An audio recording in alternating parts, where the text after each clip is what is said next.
several wars, such as the Franco-Prussian War, the Hundred Years' War, but none of them had ravaged the whole world to such an extent as the world wars. This was known as the World War because multiple countries had been involved in this war from all over the world. So there were a couple of wars. The first World War, which started in 1914 and officially ended in 1919, and the second, which started in 1939 and ended in 1945. Firstly, we will talk about the First World War. Now, the causes that led to the First World War, starting with nationalism.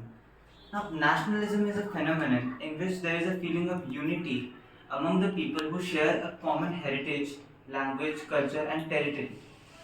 Now, over time, this nationalism became turned into extreme pride, as in the people started loving their country but hating others. This grew into aggressive nationalism. So, countries wanted to prove themselves superior by invading and capturing other countries, by increasing their arms and armaments to show them as inferior. This led to imperialism. Now, imperialism is when a country invades another country either politically or by territorial acquisition. The invaded country is called a colony. Now, the imperialist country, it acts as a master for that country, as it sources all of its raw materials from the enslaved country, and it is turned into a colony from which only raw materials are sourced out. No welfare is done for the people of that country, and this is what most European countries did. For example, Britain and France were the major imperialist countries who had acquired many colonies in Asia as well as Africa. This led to a race for colonies among the countries. For example, Britain, France, Spain, and Portugal had already captured many countries. But when countries like Germany, Italy, Netherlands, and USA also said that we also want to capture the colonies, these countries, they did not want to consolidate their position, so they formed secret alliances to bar the other countries from gaining colonies. So this led to much tension in Europe. Race for armaments. As I told you earlier, each country wanted to show the other as inferior. So they started to ramp up armaments. They started to pile up guns, tanks, missiles. Germany built the Kiel Canal deeper so that it could pass warships through it. Also in 1912, they built a ship called the Imperator, which was the largest ship in the world at that time. This also led to a similar response from countries like Britain and France, which started to stockpile their weapons. So this created a scene of mistrust among the countries, and the conditions were such that war was imminent. Now, the immediate cause of the war could be said as the Sarajevo crisis. Now, what happened was the Duke of Austria-Hungary, Francis Ferdinand, and his wife, they were going to Bosnia to appease the people. Actually, the Bosnians had been captured. By the Austro-Hungarian Empire. So those people were quite angry with the monarchy, so they had gone to appease the people with some policies and something.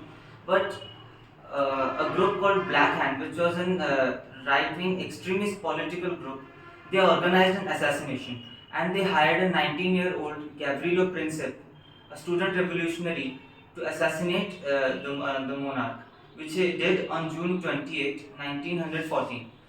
This led to Austria imposing an ultimatum on Serbia, ultimatum on July 23, 1914.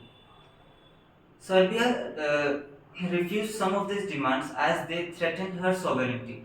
So, Austria declared war on Serbia on July 20, 1914. Russia, which had taken the custody of Serbia, began to prepare for war. In turn, Germany declared war on Russia on August 1, and on August 3 it declared war on France. Subsequently, the ally of France, that is Britain, attacked Germany. Now here we need to understand how Europe was divided at that time. We had single nation states such as France, Holland, and Germany, which were united by common people, common language, and common territory. And then there were empires like the Russian Empire, the Austrian Empire. So these were held by dynasties, and they included people of several races. They were not single nation states. Now, what happened? There was division of power in Europe. There were two blocks, the Triple Entente and the Triple Alliance. One group was formed by Britain, France, and Russia as a counter to a group that was already formed by Japan, Germany, Italy, and Austria-Hungary. So the war started with the Sarajevo crisis. So all countries are attacking each other, and Belarus joined on the side of Germany. Turkey also joined on the side. Japan joined on the side of the Allies. Britain, France, and Russia were known as the Allies, and Germany, Austria, and Italy, they were known as the Axis powers, the central powers, you might say. So the war ravaged on. Actually, the events of the war, as they're not included in the syllabus, I would not be going on in detail. But as you know, there was a lot of killing.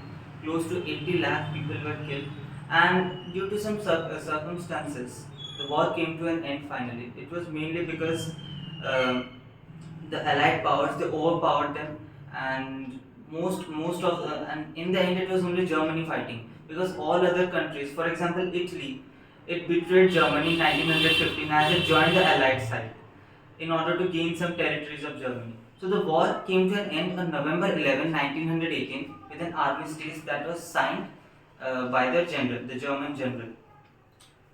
Then comes Treaty of Versailles. So Versailles was a suburb of Paris. Now there, George Clemenceau, the president of France, Woodrow Wilson, the president of the US, then we had the president of Britain. I don't remember who it was. I think it was Chamberlain. They all met. They all met, and they decided to form a treaty to declare Germany guilty of aggression and to punish it in sort of way. So the terms of the treaty are mainly that Germany was declared guilty of aggression, and the war indemnity that was served in Germany was $33 billion, which is a huge amount. If it is converted into German currency, it will be 132 billion gold marks. Already Germany had spent billions of dollars on the war, and now they had this responsibility also. Also, many of the territories that Germany had captured during the earlier wars were returned to the original countries. For example, the territory of Alsace-Lorraine to France and Schleswig back to Denmark. Poland was made free. Czechoslovakia and Yugoslavia were made free. Also, the Saar coal mines were given to France so that because Germany had destroyed French coal mines, so that's why these were given to France. The Rhine Valley was demilitarized, and as for the German armed forces, its army was limited to just 1 lakh men, and as for its navy, it was limited to 15,000 men and 24 ships only.